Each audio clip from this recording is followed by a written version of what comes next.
Hi friends, ஆரோக்கியமான ருசியான முருங்கைக்கீரையில பொடி தான் செய்ய போறேன்.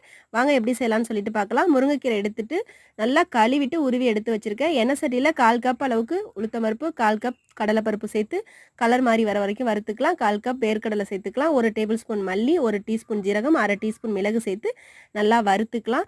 கூடவே ஒரு 10 வரமிளகாய் சேர்த்து வறுத்துக்கலாம். எல்லாமே ட்ரை ரோஸ்ட் பண்ணி எடுத்து வச்சுக்கலாம். இப்போ நம்ம உருவி வச்சிருக்க முருங்கைக்கீரையும் போட்டு நல்லா மொறு மொறுன்னு வறுத்து எடுத்துக்க போறோம்.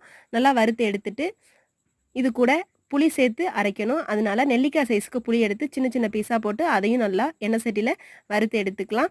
இப்போ எல்லாமே வறுத்த பொருள் எல்லாம் ஆறின பிறகு மிக்ஸி ஜாரில் சேர்த்து அரைச்சிக்க போகிறோம். முதல்ல பருப்பு, மிளகாய் எல்லாத்தையும் சேர்த்து அரைச்சிட்டு வந்துடலாம். அதுக்கு பிறகு நம்ம வறுத்து வச்சிருக்க கீரை, புளி, 1/4 டீஸ்பூன் மஞ்சள் தூள், ஒரு 10 பூண்டு பல், 1/4 டீஸ்பூனுக்கு பெருங்காயத்தூள் சேர்த்து அரைச்சி வந்துட்டு கூடவே தேவையான அளவு உப்பையும் சேர்த்து அரைச்சி எடுத்தோம்னா ரொம்பவே ருசியான முருங்கைக்கீரை பொடி ரெடி ஆகிடும். இந்த வீடியோ பிடிச்சிருந்தா லைக் பண்ணுங்கள்.